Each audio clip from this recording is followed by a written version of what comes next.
Okay, I think we might get started then, just on the time. So good morning, everyone. My name is Cindy Alani. I'm the head of business development here at Trellis Technologies, and I'll be your moderator for today's webinar, which is on smarter sustainability and is between Trellis Technologies and Tandem Energy. So thank you all for joining us today. We want to extend a warm welcome to you all. We appreciate you taking the time. We are being recorded during this webinar, and we have about an hour allocated for this. So I would like to do a quick acknowledgement to country. I am personally joining from the Gadigal land of the Eora Nation and would like to extend and acknowledge the traditional owners and custodians of the land on which we meet today and pay our respects to their elders past, present, and emerging. We extend that respect to Aboriginal and Torres Strait Islander people present today. So before we get started, just a brief overview on the format of today's webinars. First, we will have a presentation from Tandem Energy on sustainability reporting and data collection, and that will be followed by a presentation from Trellis Technologies on digital transformation. And then we have a case study from City of Mitcham. We will have two presentations on the emissions management and evolution of electricity. And we will finalize with a question and answer session at the end. So if you have any questions, please put them in the Q&A function on MS Teams. So I'll briefly introduce all of our speakers today, and then I'll hand it over to them to introduce themselves. We have Matthew Shorten, who's the co-founder and executive director at Trellis Technologies. We have Rachel Bridjanovich, who's the CEO and sustainability consultant at Tandem Energy. And Paul Hill is the principal procurement analyst at City of Mitcham. And Michaela Tamlin is the emissions reduction and circular economy officer at City of Mitcham. So I'll hand it over to the speakers to give you a brief introduction to themselves before we jump into the presentation. So over to you, Matt, first. Thank you, Cindy, and hello, everyone. Great to be here this morning or this afternoon, depending where you are. I'm Matt, co-founder of Trellis. My career started in local government many years ago. I was working on the Cities for Climate Protection program back in the late 90s. Before taking the leap into consulting and audit services, I was an auditor with the Clean Energy Regulator for around 7 years. So did a lot of assurance work in the ENGA space and the introduction of the National Carbon Offset Standard, which was the original carbon neutral standard in Australia before the Climate Active Standard, before going on to launch Trellis in 2018. So Trellis is very focused on the digital transformation of ESG related data to essentially speed up the sustainability journey of our customers through providing better transparency and real-time data. So I look forward to sharing a little bit more about our journey and some of the things we're doing when it gets to my session. Thank you. Right, and over to you, Rachel. Yeah, sure. So well done on getting my name right. I'm the founder of Tandem Energy. We're based in South Australia. We're an energy and sustainability consultant. We work with local governments across Australia on all sorts of projects, emissions reduction pathways, climate risk assessments, and yes, given that we've got energy in our name, we also do energy efficiency audits, solar feasibility studies. We support organisations, including local government, on energy procurement and project implementation as well. I'm a climate active consultant. I've been doing that for a couple of years, so I can help certify organisations to be carbon neutral. Our organisation ourselves, we're certified through Climate Active as a carbon neutral organisation. We're also a B Corp, so I'm all up on the reporting and the data collection. Thanks. Awesome. Thank you, Rachel. Over to you, Michaela. Hi, I'm Michaela. My role at City of Mitcham is as the Emissions Reduction and Circular Economy Officer. It's a new role that I've recently stepped into. I've been with Council for a bit over 4 years now, and most of my experience is in the sort of circular economy, resource recovery sort of space, with a focus on data management and project delivery. Yeah, that's me. Awesome. And finally, Paul, if you could give your brief introduction. Thank you. Good morning, everyone. I've spent the last 20 years working in procurement, and more recently, probably the last 5 or so, in sustainability. I joined local government about 5 years ago. I was in the aviation industry for my entire career before that, buying aircraft and aircraft parts. But sustainability was a core priority for me, and I've moved into local government to try and drive things forward in that space, with a specialisation in energy mostly. So, yeah, nice to be here. Thank you. Perfect. So I think now we can jump straight into the presentations, and our first presentation is from Tandem Energy. So back over to you, Rachel. Thank you very much. Hopefully the technology doesn't fail me and you can see the slides. Yes, we can see it. Excellent. Cool. So thanks for having us here. It's great to be working together with Trellis on this webinar. Lots of our clients use Trellis, so we're very familiar with the software. I would like to first acknowledge that I'm speaking to you from the land of the Kaurna people, and I also pay my respects to Aboriginal and Torres Strait Islander cultures and to elders past and present. I would also like to acknowledge we're facing an unprecedented climate emergency, and we must all act urgently to reduce global temperatures to a safe level and ensure a just and fair future for all. I find that a really useful centering statement to make. And to start my presentation, I wanted to share a couple of concepts with you.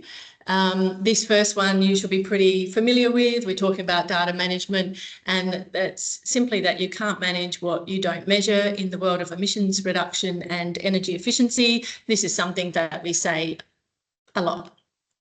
But I also wanted to share this second concept, which is around not letting perfect be the enemy of good.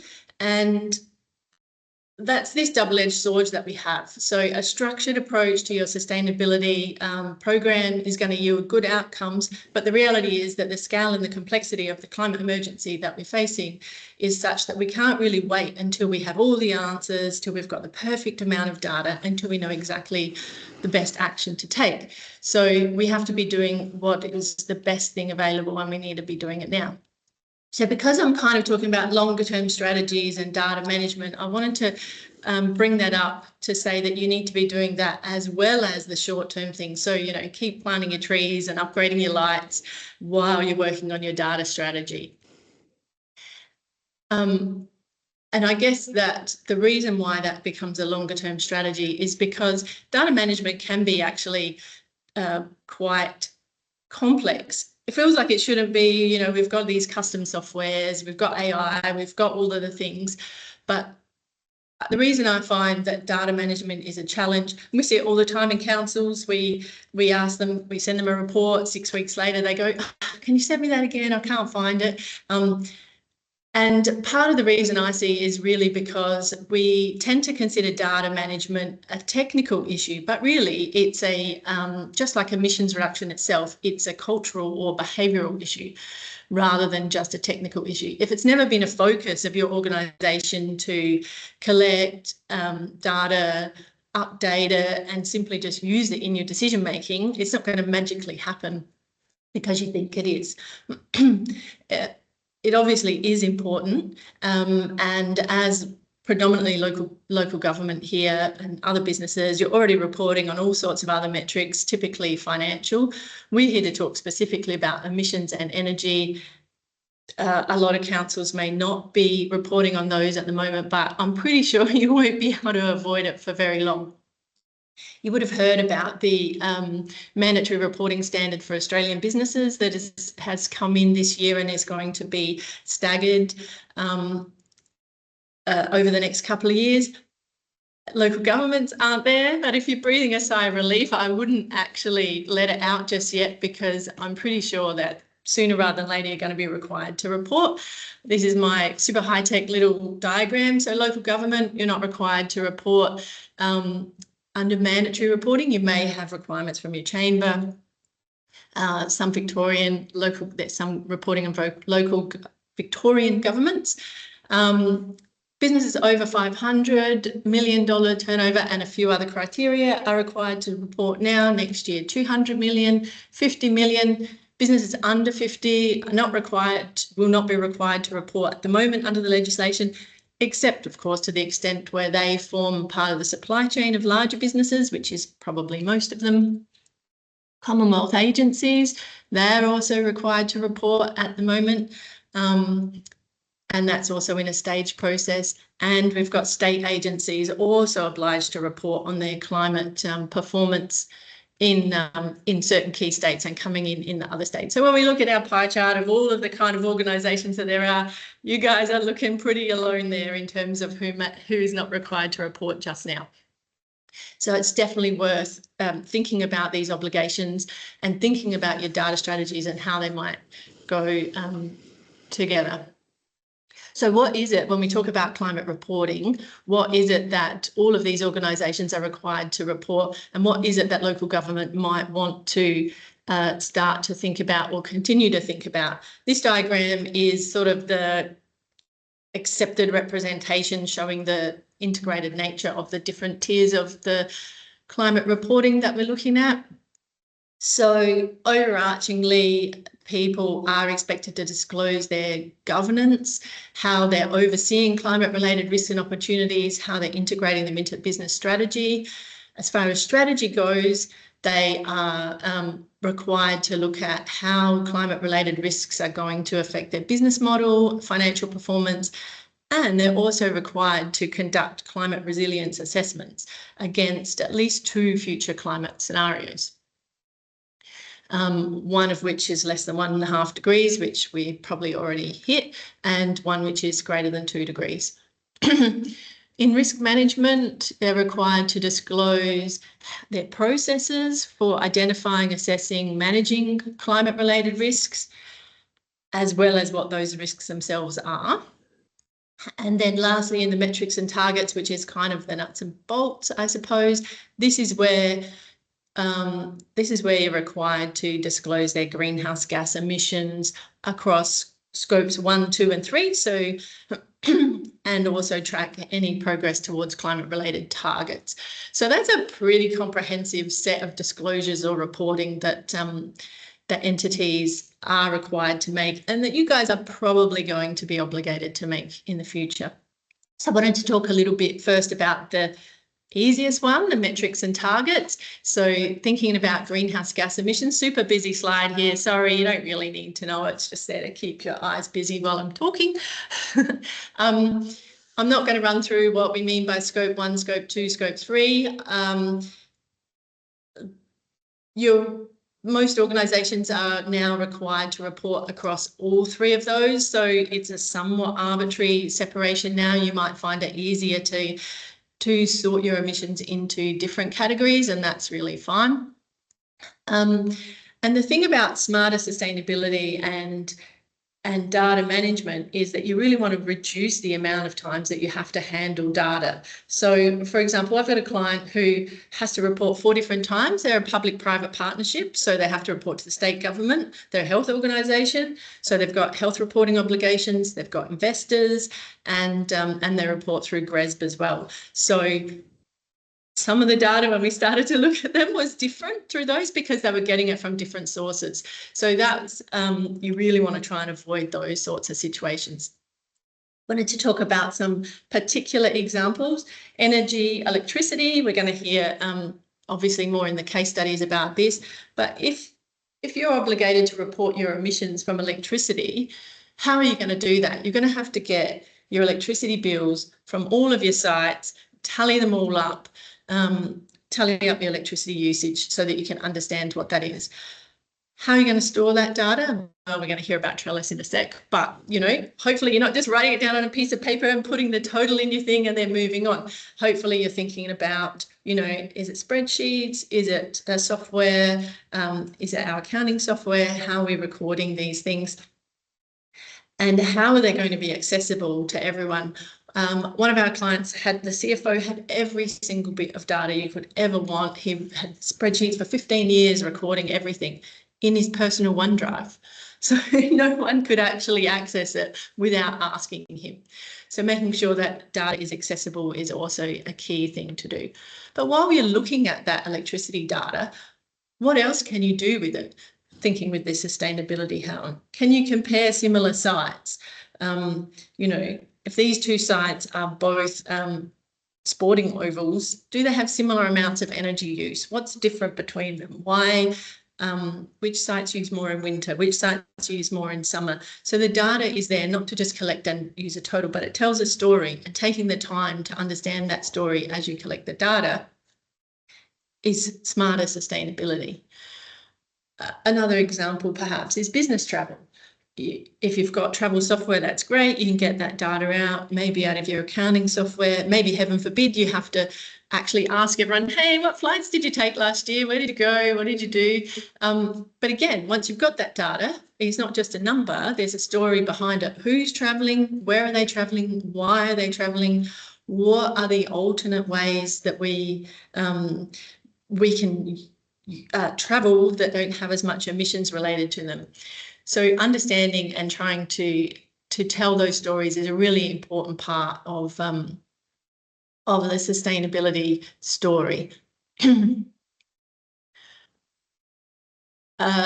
other key thing that people have to report on is those other three sectors that I talked about, and they're really much more qualitative than quantitative. I think this is not such a huge leap for local government, because you're used to reporting on community plans and a lot of other kind of not necessarily quantitative data. However, I wanted to just talk quickly about the sort of risks that you might be assessing against and what that might mean for you. So the three categories of reporting in risks and opportunities that we're seeing in the mandatory reporting are around your physical risks. These are acute risks, bushfires, flooding, and chronic risks, stuff like, you know, increased temperature over time or decreased rainfall over time. Those are quite easy to visualise. Transition risks can be a little harder to visualise, and these are sort of the risks that come from society changing, I guess you could say. So new technology, unavailability of existing technologies, changing markets, changing expectations of ratepayers or customers, your legal concerns. I mean, you know, none of us could have predicted this whole tariff thing, but how do you deal with something like that on an emissions related basis if someone suddenly decides that sort of thing needs to happen? And then the last category is climate opportunities, which is an interesting thing to think about. But the reality is that there are lots of opportunities associated with the changing climate. You know, kind of don't necessarily outweigh the disasters, but anyway, let's look on the bright side. So changing customer behaviour, ratepayer expectations can be a positive as well as a negative. There's cost savings that can come, there's new opportunities, and there's circular economy that allows you to collaborate a little closer. So identifying these risks and determining the actions and tracking the actions is a whole different ballgame to looking at your emissions and how they might do. When you're looking at risk or you're looking at climate resilience, you have to be using climate projections. So there's another data piece or a numbers piece. What are the projections that you're using? What happens if they change? What happens if you find they're not fit for purpose anymore? How do you record all of that decision-making process that you've made? And that sort of can add to the complexity of this ongoing reporting. The most effective way to manage the risk side of things that we've seen is about skilling up your existing risk team and making sure that you integrate climate risk into your existing risk frameworks. I mean, if you've got a separate climate risk strategy that your sustainability officer is responsible for, that's better than no strategy, but definitely the integration is what we're after, because you're really looking at having climate and your data management front of mind when making all of those decisions. So how do we do that? That's a real challenge. I said before that it's an organisational behavioural challenge, and if you're going to invest in something like an emissions inventory or software like Trellis, something like that, how do you make sure that everyone is using it? This is forever the challenge. This diagram comes from the Data New South Wales. So this is from their government data governance toolkit. I apologise for the quality. This is actually the quality of theirs, including the little squiggles on the side. So they look at that. There's 4 tiers of data governance. And what I find really interesting here is that when we talk about implementing emissions reduction strategy across an organisation, we talk about exactly the same things. It's kind of not coincidental because they're both about organisational change. So understanding your strategy and your values and how they align, how the data governance aligns with that, or the emissions reduction strategy aligns with that. Who's responsible? How are your structures set up to make sure that data-related activities are assigned and done, or your emissions reductions activities are assigned and formalised at all levels of organisation. Organisational enablers, these are the keys. These are the things that I've just tried to touch on really quickly and that I suspect Matt will talk about a little bit more as well. You need top-down messaging, both on the importance of data and on the importance of emissions reduction. You need a culture that is data-driven. You need to build the capability of a workforce. I mentioned briefly about building your risk officers' skill in this, but really across your whole workforce, and having the right technology that enables that. And then, of course, you need to have your actual functions resourced and allocated. So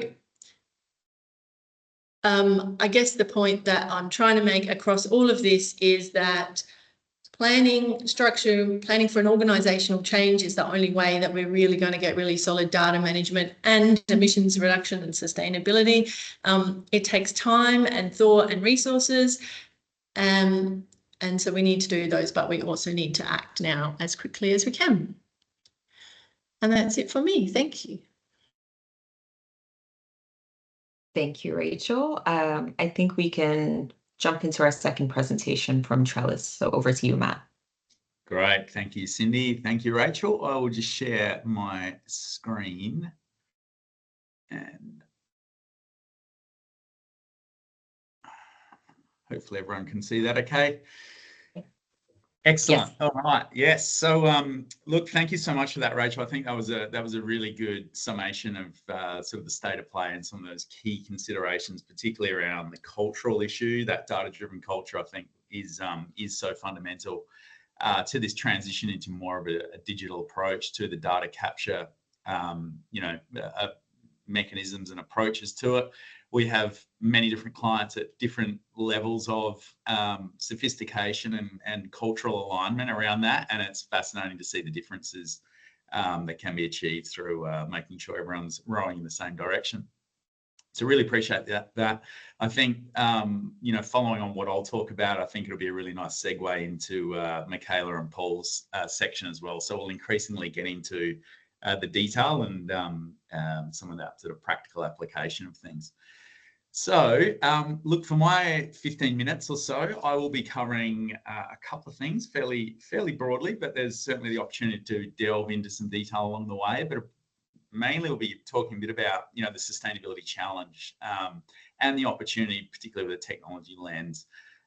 So Rachel's done a good job of outlining some of the broader considerations in the Australian mandatory reporting space, and we'll unpack that a little bit further. Talk a bit about the characteristics and benefits of that digital transformation, what you could expect going through that process, what best practice looks like, and then we'll touch on a couple of case studies in terms of how some of our features around particularly Scope 3 and target tracking are being utilised, and then I'll close off and hand over to Michaela and Paul. So look, I've done our intro. I think just further to that, just want to make the comment that we are working with a lot of different organisations across Australia and New Zealand. We have over 28,000 unique facilities that we're tracking data, Scope 1, 2 and 3, 4.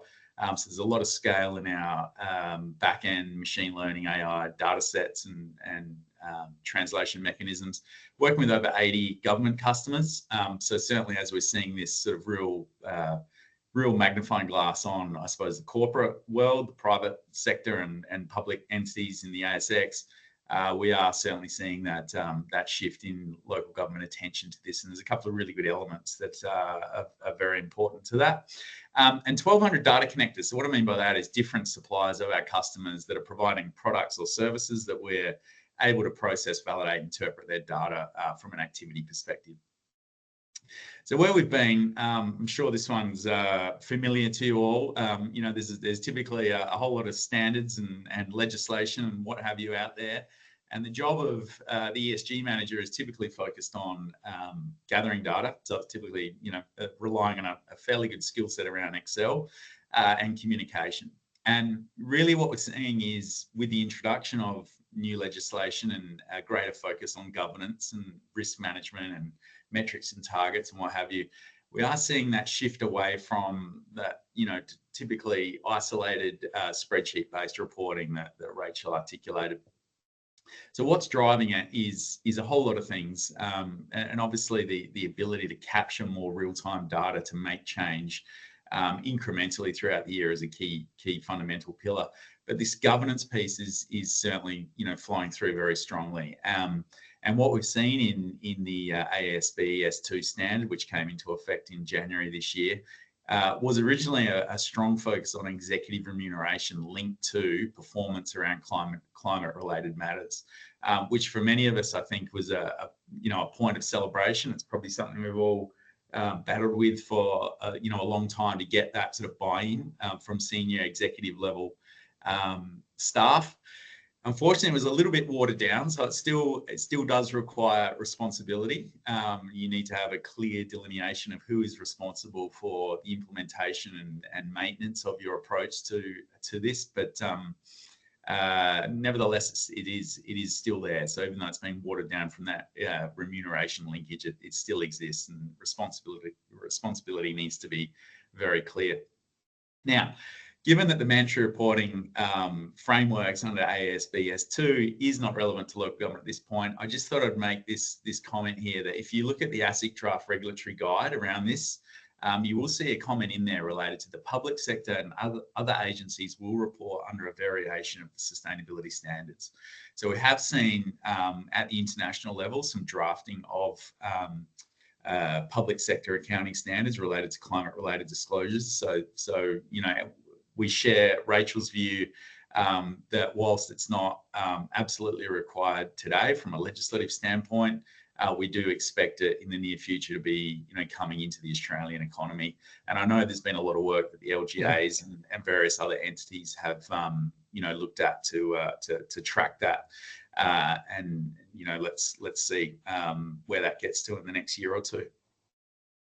Now, sitting beneath and within these standards, and particularly the AASB S2, is what we would say is a very strong linkage with the ISO approach, which is planning, checking, correcting, and continuing to, you know, continually improve. So what we see a lot of clients that come to us with is a challenge around goals and targets that they've set, their ability to really, you know, get budget, implement projects, and track the effectiveness of those projects. So between goals and execution, we do see a bit of a gap, and Trellis has been very much established to help bridge that gap. So making sure that you can tell that story about those micro projects that you're implementing throughout your organisation that will effectively impact your ability to hit those goals and targets that you've set at more of a macro level. So the fundamental of continual improvement, planning, checking, correcting is very important, and a very pragmatic approach. So whilst, you know, climate is the end game, lots of opportunities for organisations throughout this journey to really look at, you know, opportunities to optimise their spend, and ultimately resource efficiency and you know, waste diversion from landfill and what have you. In terms of what, well, we look at this slide as the maturity curve around ESG digital transformation, and if you're on this section here, where we'd say it's a very people-centric approach, this is sort of an area where you may be using or relying a lot on Excel. You know, it's typically decentralized. Very hard for you to get good insights into data integrity if there's data gaps or issues in the data set. And as a result of that, you typically get limited engagement around that data set. So as you work up this curve to more of a mature standpoint, this is really where we get our clients to with Trellis, is more of a system-centric approach.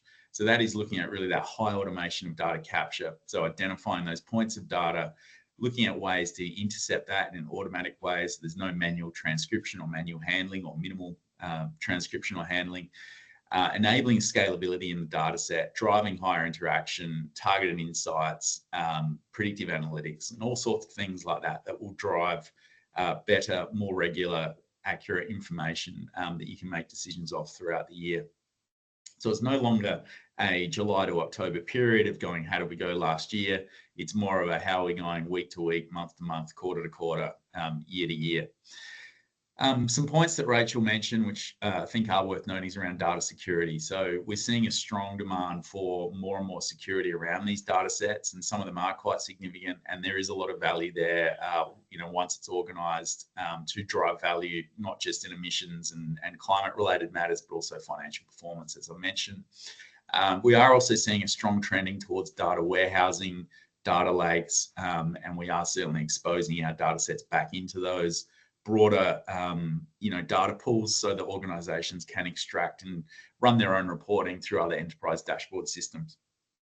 I think a key point in this is that really the benefit of aligning with a system like Trellis is also the rate of product evolution. So ensuring that as needs evolve and as technology evolves, that your system is on the front foot and adapting to that, and hopefully engaging with you on that journey. In terms of the challenge, really it's those four key pillars that Rachel outlined. There's obviously a lot within that, and I guess the job for us is to bring some order to chaos. And I just want to highlight this symbiotic relationship that we tend to have with organisations like Tandem that are very good and specialised in a whole lot of very unique, specialised areas, versus our role, which is really around that honing in and automating those repeatable processes. So data capture, data validation, aligning with emission factors, being able to generate automated insights, track capital deployment around projects that are being implemented. All those sorts of things that, in this day and age, really a bit of a, waste of anyone's human time, because they can be so effectively automated. So we very much operate off a support and serve mentality, that we are supporting our clients directly. We are supporting consultants like Rachel and her team, and certainly auditors and other people that are accessing data sets on behalf of our customers. Now, in terms of scope 1, 2, and 3, Rachel did show a slide about this, so I won't bang on about it too much. I'm sure you're all very familiar with it. What I did want to highlight in these green squares was the areas that we are very focused on activity data. Under the Greenhouse Gas Protocol, there are two methods. So you've obviously got spend-based accounting method or activity-based accounting. In the scope 3 space, upstream and downstream, there's been a strong focus on spend-based accounting. And that is where we are taking cost coefficients and applying it to those spend information. Obviously, over time, there will be more and more demand for a shift to activity data in the scope 3 realm, particularly as we see the transition of limited assurance to reasonable assurance for scope 3 accounting. So just know that we are certainly on the front foot with that, and all those green squares that you're seeing are the areas that we're already capturing activity data related to that, and we expect that to increase over time or expand over time. In terms of the digital landscape, so for many organisations on this call, you will have many systems that you interact with, and that is the challenge on the one hand and the opportunity on the other. So what you want is the best in breed system for a particular function that you need to serve. So we very much look at ourselves as that in the space that we operate. Key considerations there are, getting your IT people involved in those early discussions around, adopting another system, and making sure that that system can effectively talk to other platforms, pull data from other platforms, and certainly push data back into those more data warehouse, data lake environments, as many of your other systems should. Also looking at things like single sign-on and ensuring that access across your digital architecture is fairly straightforward, and you're not having to log out and log into individual systems. So we are seeing, a lot of interest in this space, and on the one hand, many organisations are looking to consolidate the systems that they interact with. On the other hand, it's this this challenge of, well, I want the best system for the best job. So, you know what, maybe it has to be a mismatch of different platforms serving their best function. In terms of a bit of a deep dive and sort of case studies to look at some specific functions before I hand over to the City of Mitcham, just wanted to share with you a Scope 3 GLA tool that we've recently released to market, which basically allows you to export a general ledger, export from your finance system and drag and drop that into the Trellis interface. And in around 8 minutes, we'll map a 20,000 line general ledger to Scope 3 spend coefficients. So we can automatically align those emission factors and emission sources based on the description of the expense. Obviously, in the Scope 3 space, you know, the only way to reduce emissions if you're tracking it through spend-based accounting is to spend less. And again, back to my early comments about the shift to more activity data will certainly be happening over the next 12 to 24 months and beyond. And there's a whole lot there in terms of how we engage with suppliers and get more of that activity data, which I'll save for another day. But just know that there is tools available that can really streamline the allocation of you know, very large data sets around where your organisation is spending money, and I'd love to share that with you in more detail at any time in the future. Other ones around target tracking. So, you know, particularly the climate active space, you've probably all heard a bit of feedback around that program, and you know, I think we're all watching with keen interest on where that program goes and how it evolves. We're certainly seeing some of the larger participants, the two largest being Telstra and the City of Brisbane, that have recently withdrawn from Climate Active. You know, and their statements around the reasoning for that is to focus more on, you know, setting those realistic targets and making sure they hit those targets through reinvesting into their operations.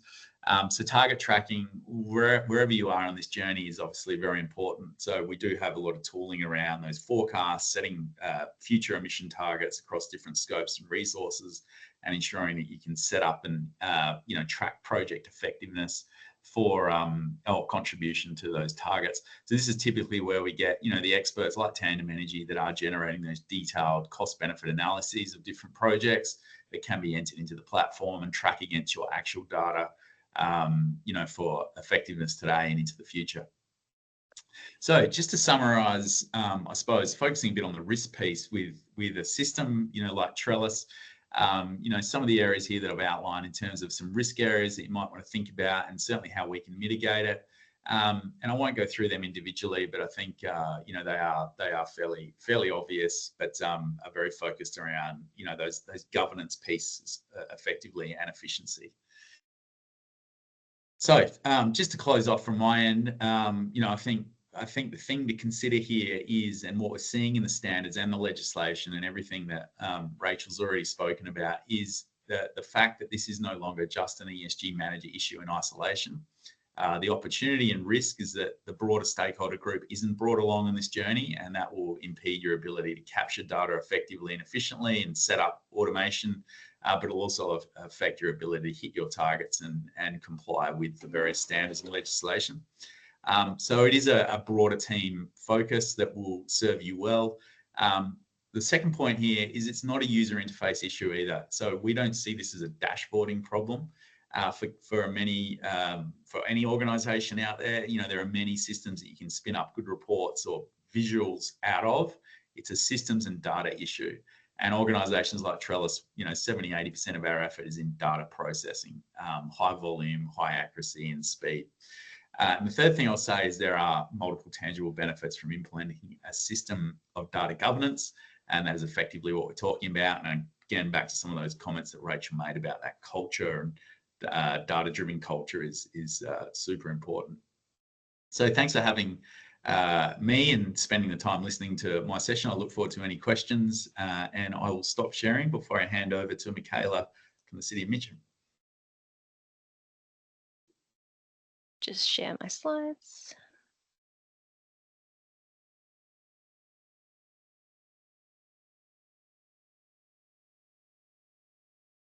Is that showing up okay? Yes. Right.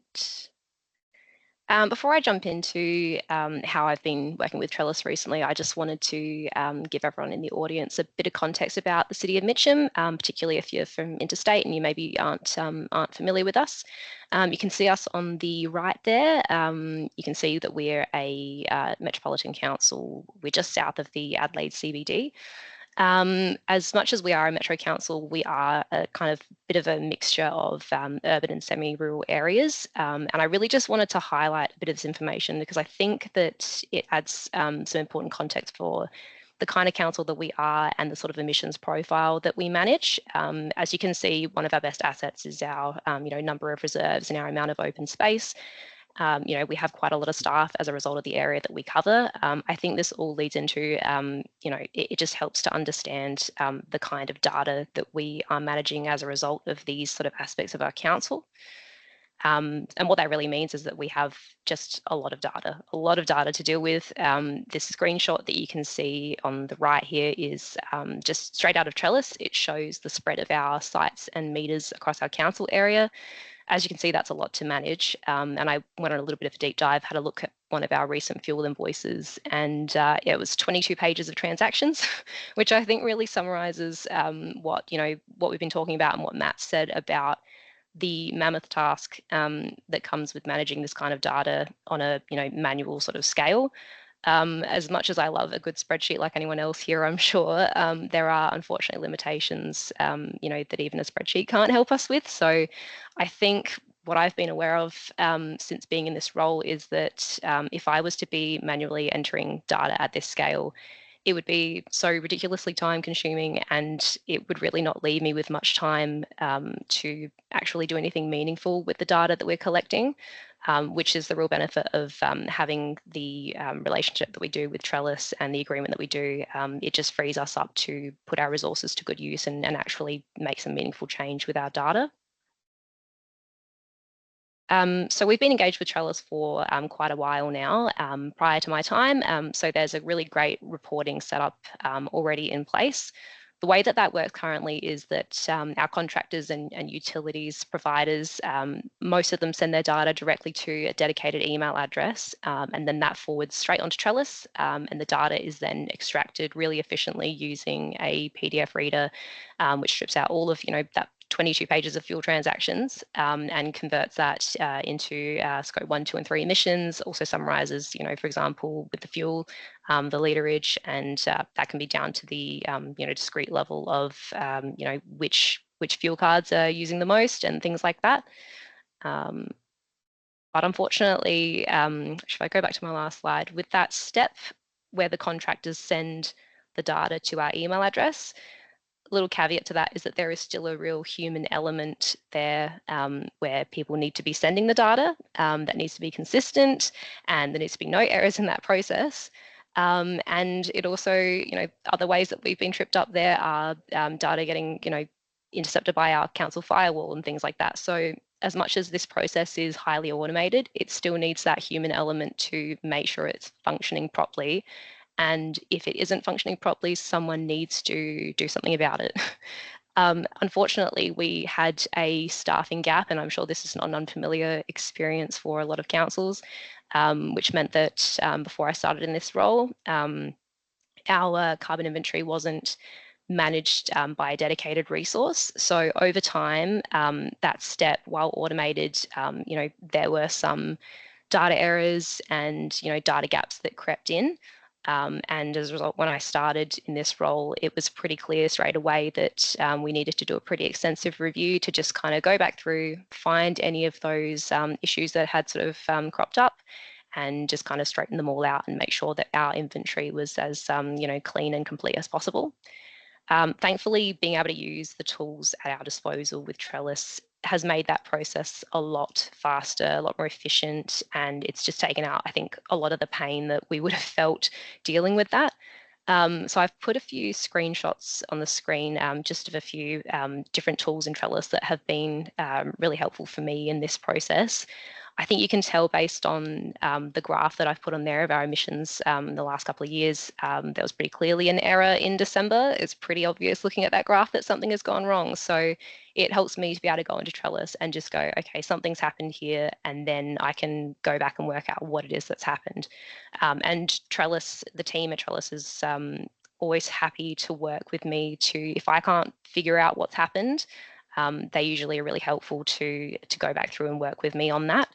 Another screenshot that you can see is the sort of list of sort of notifications that have come through to me, which Trellis automatically can notify me if there is an issue. For example, an invoice hasn't been forwarded or there's a gap in our data. And this is just another really helpful tool that tells me as soon as possible that something has gone wrong, because there's nothing like finding, a data error, even in, back in spreadsheet days, looking back and realizing something has happened some time ago, and it's much harder to then track it down. So knowing about these as soon as possible has been really helpful in this process. So from here, what I'm hoping to do is to continue improving our data using, the tools that are at my disposal and Trellis's support. As much as we've caught a lot of these gaps, there's still some in there, and we're working through that currently. And at the same time as doing that, we're looking to add new categories into our inventory, to further complete the emissions profile that we have, and just to provide a really clear picture of, how we're performing as a council. This is leading into the work that we're doing right now to develop a new carbon management plan. And from that, I'm really excited to, to really start and also continue implementing some exciting initiatives to help us bring those emissions down. And I think what's fantastic about that as well, and I think Matt touched on this too, it means that we can, we could take action at a really broad level. A lot of the obvious sorts of things that we could be doing around, replacing street lights with LEDs and things like that, the sort of things that come to mind. But we can also, at a really, drilled down level, we can work out what's happening at our sites because we have the efficiency of Trellis pulling that data out for us. We can say, all right, we can look at our gas usage and bring that down as much as possible, but maybe it's one specific site that is actually contributing to most of our gas usage. And because Trellis can give us that information at a site specific level, we can do that really easily.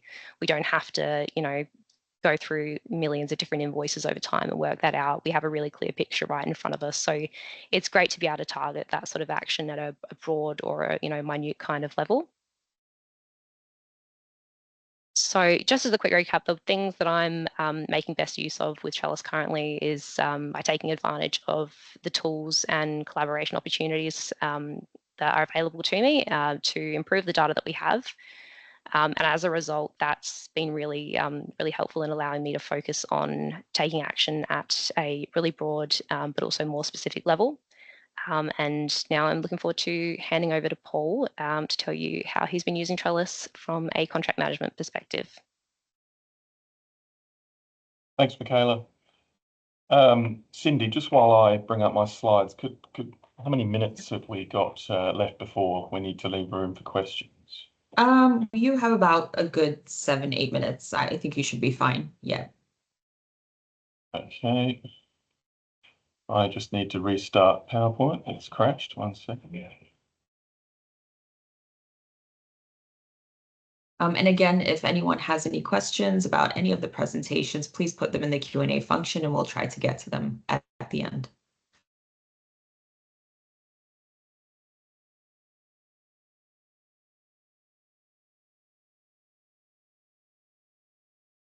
Sorry about that, guys. Oh, good. It happens. Okay, let's see how that goes. Let me know when you can see it. Yep, we can see it. Wonderful. Okay, so consider this a bit of an extension of what Michaela's already spoken about, just getting specific into an example around Mitchum's electricity contracting and how our use of Trellis has changed over time as our approach to contracting of electricity has changed and the way we've had to manage our contract risk. So I'll start by telling you what we originally did. Our traditional approach to electricity management was, leveraging local government bulk purchasing contracts. And within that, we paid a premium. Everyone gets the choice to pay a premium for green electricity. And as part of that, we had to manually review, hundreds of invoices per month. And that led to difficulties in managing billing errors. Like Michaela said, you don't have a lot of time to do valuable activity, and when you're chasing manual billing errors and things like that. So something needed to be done. And so when we started using Trellis, we used it for reading bills automatically, having a central repository for utility invoices and invoice history, when needing to look at trend analysis and things like that.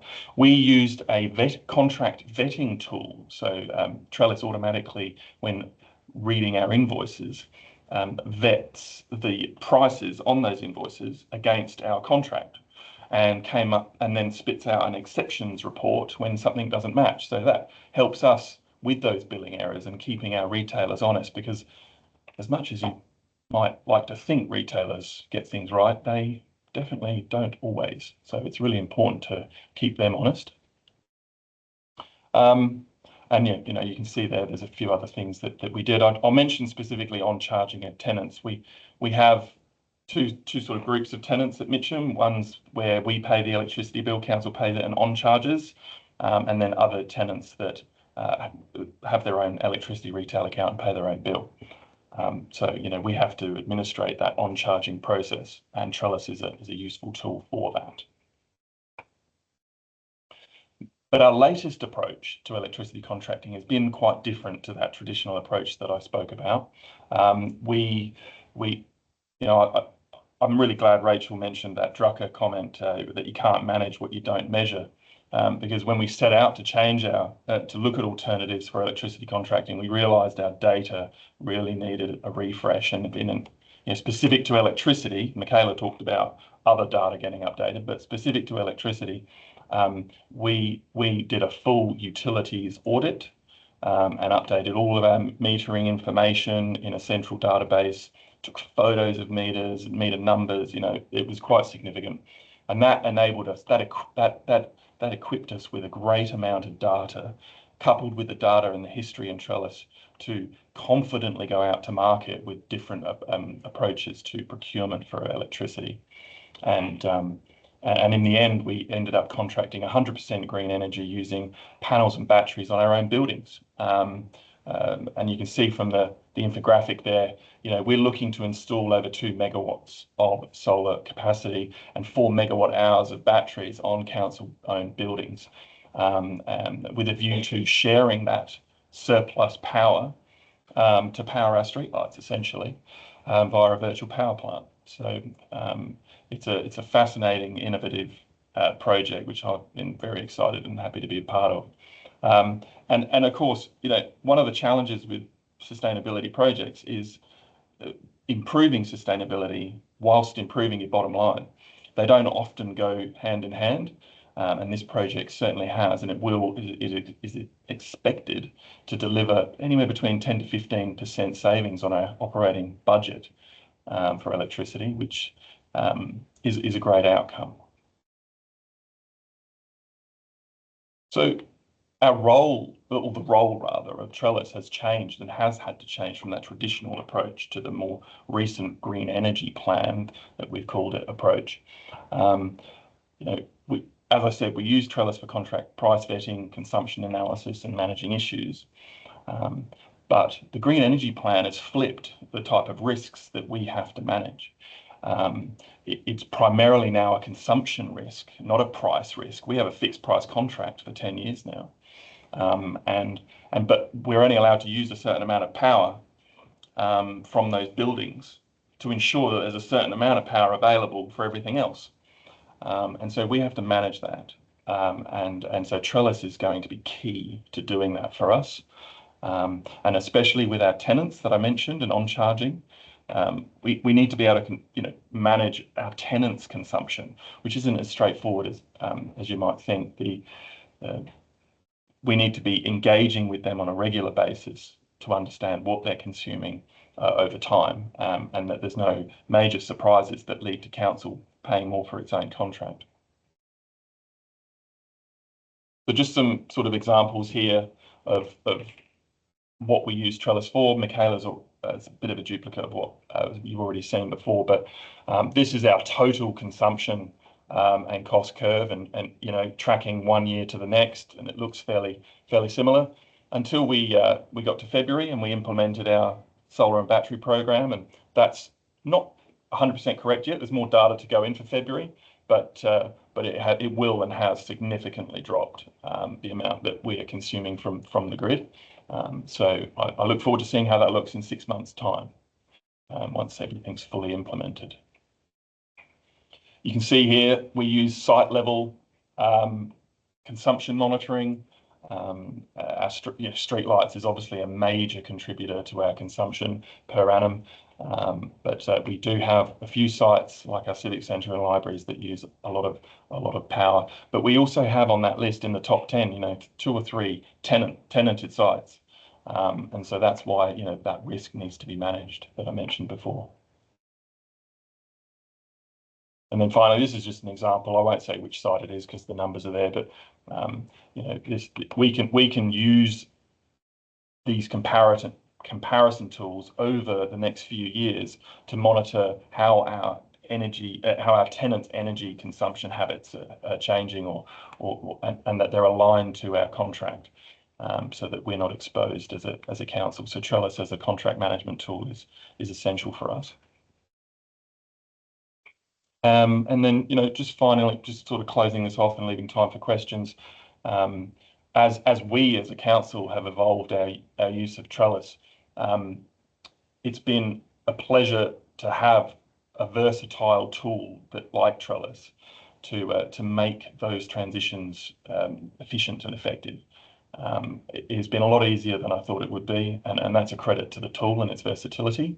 But there's more we can do, and one of the main lessons I like to tell people with using a system like Trellis is don't be overawed by the task of bringing everything into it. It's an iterative process. We've been doing it for several years, and it's taken us time to get to where we are.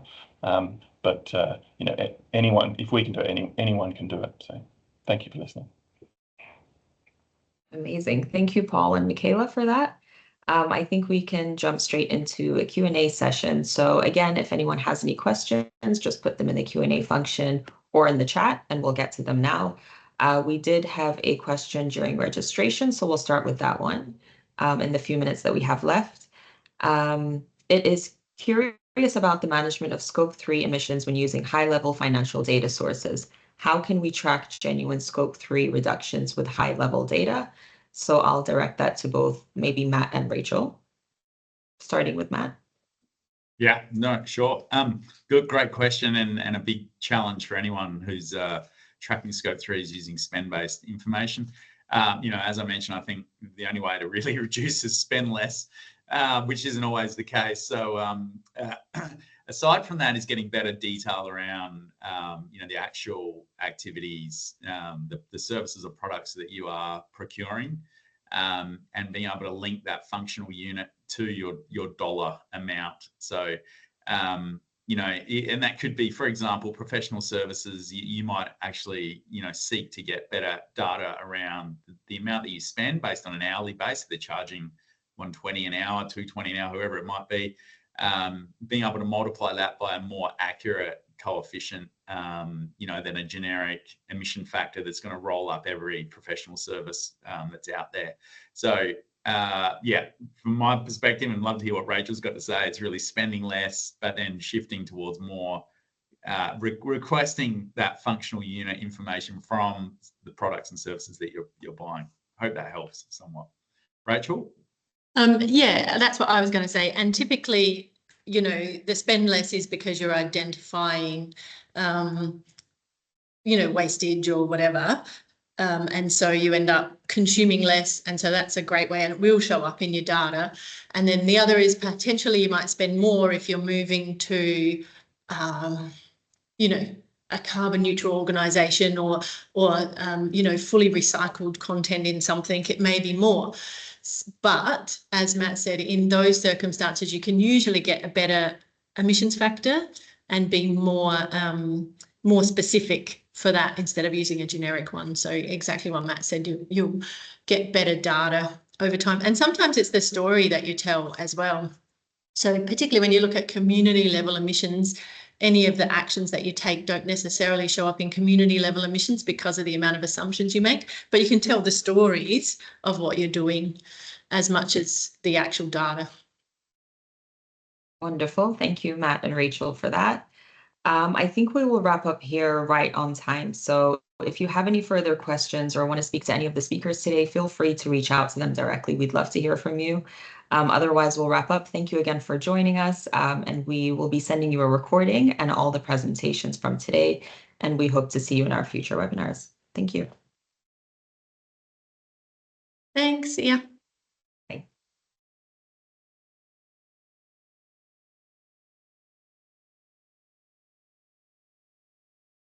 Thanks, Cindy. That was great. Thank you so much for joining us. If there's any questions, just shoot them through. See ya.